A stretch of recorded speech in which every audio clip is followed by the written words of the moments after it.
Our last headline is the news that we lead with. Latest viewers, there's been a press release that's come in from the Sports Ministry. Practically, the government of India has cleared the suspense over the India versus Pakistan match scheduled for the 14th of this month. India versus Pakistan Asia Cup on the 14th of September will go ahead. Government's greenlit it for international levels, ban only on Pakistan bilateral events. The government in a press release has stated that it hopes to also host the Olympics, and where multilateral events are concerned, India will continue to play Pakistan. Bilaterally, there is a ban.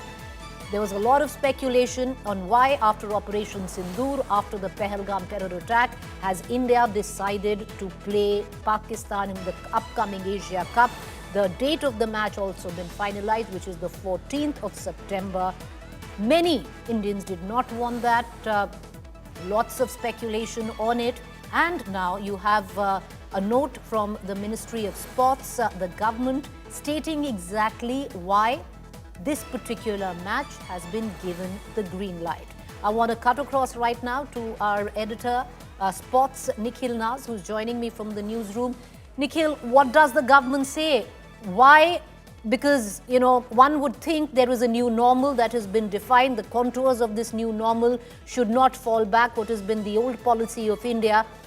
But on the contrary, we have decided to play Pakistan come the 14th of September at the Asia Cup.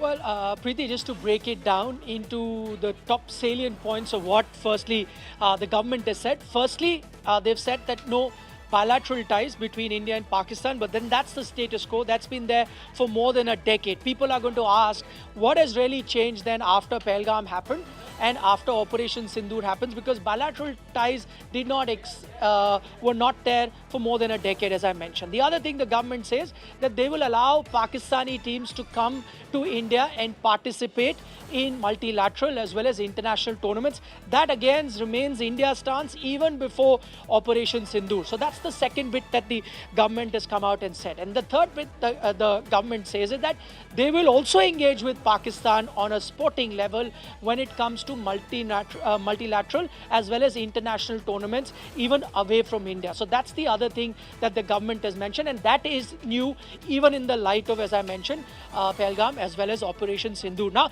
the government has kind of given a clarification as to why they've gone ahead with this decision, because as of now, you remember, there's no social engagement with Pakistan. The water has been stopped there. There is, of course, no business sort of dealing that is happening. It's been reduced to almost 90% between India and Pakistan. They go and say that they want India to be looked at as a viable international sporting destination. They've not mentioned the word Olympics, but we all know that India is bidding for the 2036 Olympics, and said because of that, they will have to continue playing with Pakistan. But there are a lot of contradictions there, Right. Preeti, because even if you put this particular reason forward, as I mentioned, because of the situation that you are in and because of some past precedents as well, there is a lot of contradiction, and this does seem very unusual for the government to be saying at the moment.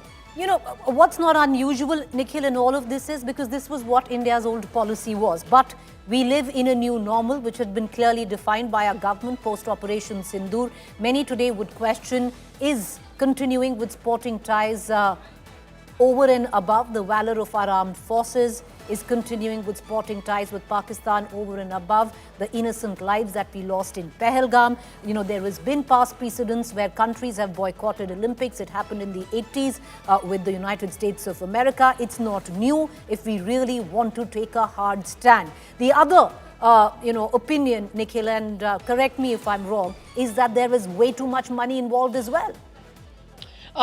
Absolutely right, Preeti, the questions that you raise. In fact, I'll add a couple more questions to that. Firstly, you talk about the money, but then let me just break down the money chain. Who is to benefit when you look at the money? It's only the BCCI. The government does not benefit with a game that is happening between India and Pakistan. So the question there is, then what is the compulsion of allowing that particular game to happen? And if money is the consideration, I was just looking at, India's export to Pakistan.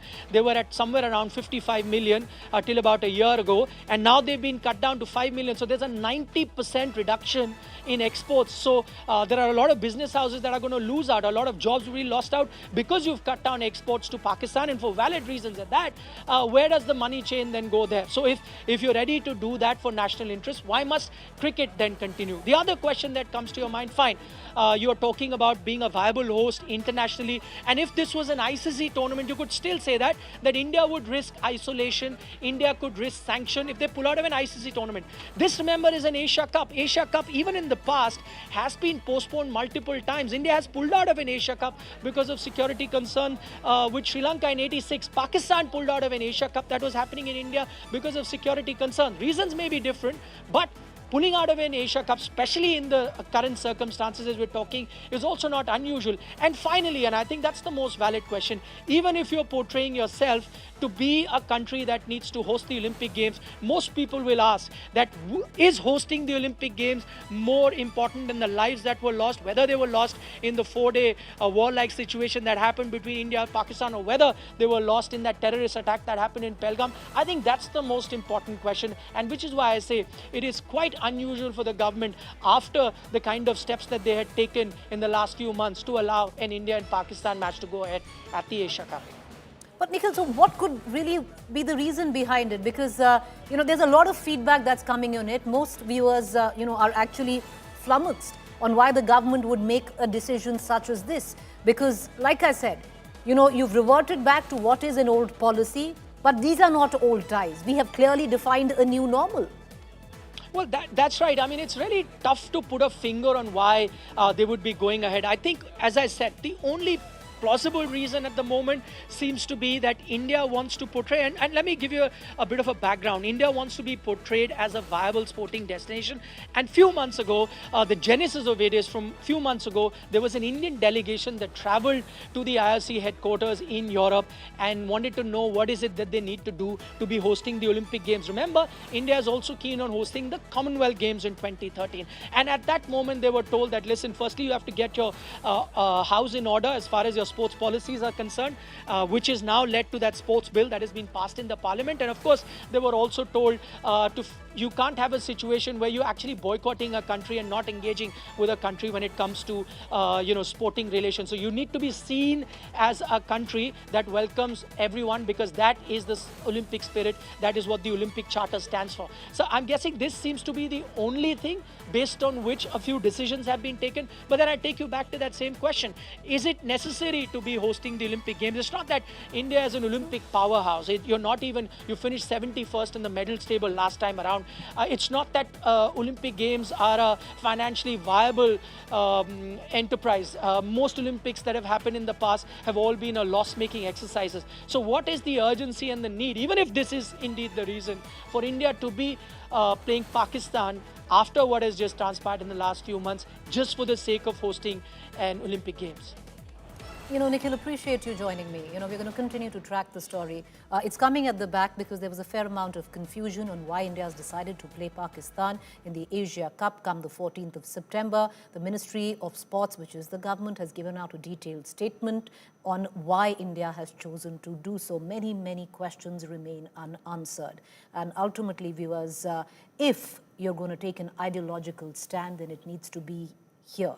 You've drawn that hard line in the sand, then stick by it.